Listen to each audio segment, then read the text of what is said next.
Everybody, I'm Valerie Chowning at RV Sales in Moriarty, New Mexico.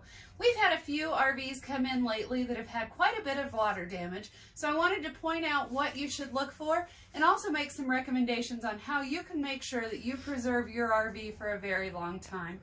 If you look above this slide out right here, you can actually touch and feel the paneling, how squishy it is. Anytime that it's squishy like this, you can almost always guarantee that you have major water damage back behind this slide out.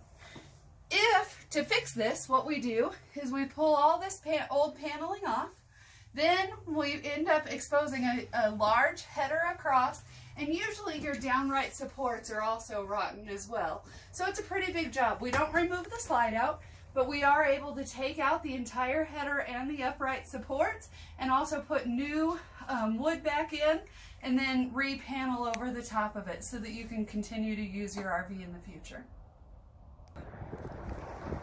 You might be curious what causes that water damage on the inside of the rig that I just showed you.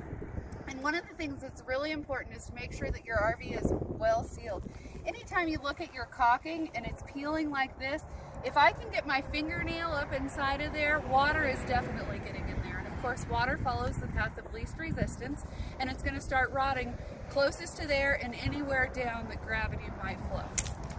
You might be curious what we have going on behind the paneling when it starts to bubble.